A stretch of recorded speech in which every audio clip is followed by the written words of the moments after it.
అందరికీ నమస్కారం ఫ్రెండ్స్. పెన్షనర్లకు మరో భారీ షాక్ 42% అని చెప్తున్నారు. వివరాలు వీడియోలో తెలుసుకుందాం. వీడియో పూర్తిగా చూడండి. అలాగే తప్పకుండా లైక్ చేసి ఛానల్ని సబ్స్క్రైబ్ చేసుకోండి. వివరాల్లోకి వెళ్ళిపోదాం. ఉద్యోగుల provident fund organisation higher pension పథకం అంటే ఈపీఎఫ్ఓ పని వచ్చే ఆర్థిక సంవత్సరం ప్రారంభం నుండి మే నుండి ఊపందుకుంటుంది. దీనికోసం మార్చి 31 నాటికి అన్ని దరఖాస్తుల ప్రాసెసింగ్ను పూర్తి చేయాలని ఈపీఎఫ్ఓ లక్ష్యంగా పెట్టుకుంది. 17 లక్షలకు పైగా ఈపీఎఫ్ఓ సభ్యులు పెన్షనర్లు అధిక పెన్షన్ కోసం ఇప్పుడు దరఖాస్తు చేసుకున్నారు.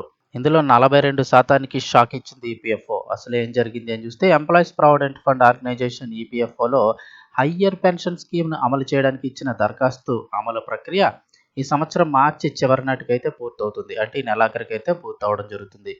ఈపీఎఫ్ఓలో అధిక పెన్షన్ ఎంచుకున్న సభ్యులు ఈ సంవత్సరం మే నుండి పెన్షన్ పొందడం ప్రారంభిస్తారని సంకేతాలున్నాయి. ఇందులో 7 లక్షలకు పైగా ఈపీఎఫ్ సభ్యులు పెన్షనర్లకు బిగ్ షాక్ తగిలినట్లయింది.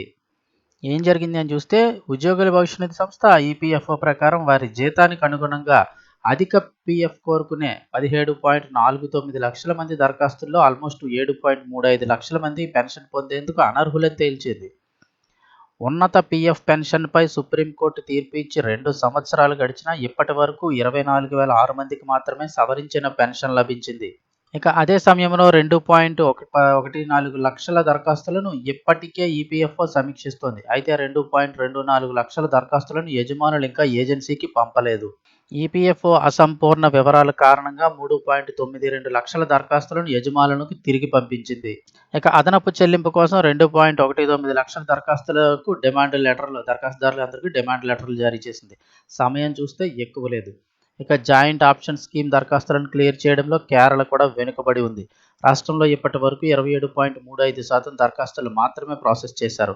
జాతీయ స్థాయిలో సెటిల్మెంట్ రేటు 58.95%. కేరళ నుండి సమర్పించిన 72,712 దరఖాస్తుల్లో కేవలం 19,886 మాత్రమే పరిష్కరించారు. వీటిలో తిరస్కరించిన దరఖాస్తులు, డిమాండ్ లెటర్లు, జారీ చేయని దరఖాస్తులు కూడా చాలా ఉన్నాయంటున్నారు. ఇక అధిక పీఎఫ్ పెన్షన్ కోసం వచ్చే జాయింట్ ఆప్షన్లో దరఖాస్తులో కనీసం సగం ఆమోదించడానికి 1.86 లక్షల కోట్లు అవసరమని ఈపీఎఫ్ఓ అంచనా వేస్తోంది. ఆమోదం ఆలస్యం కావడానికి మెయిన్ ఈ ఆర్థిక భారమే కారణమని ఆ సంస్థ చాలా కాలంగా చెబుతోంది. 38,000 దరఖాస్తులను పరిశీలించగా అధిక పెన్షన్ ఇవ్వడం వల్ల పెన్షన్ నిధికి 9,500 కోట్ల నష్టం వాటిల్లుతుందని తేల్చింది. అదనపు ఆర్థిక బాధ్యతను లెక్కించడానికి సేకరించిన డేటాను ఉపయోగిస్తామని ఈపీఎఫ్ఓ తెలిపింది. ఈ అంచనాలన్నీ ఇటీవల ఈపీఎఫ్ఓ ట్రస్టీ బోర్డు సమావేశం పత్రాల్లో వెల్లడయ్యాయి.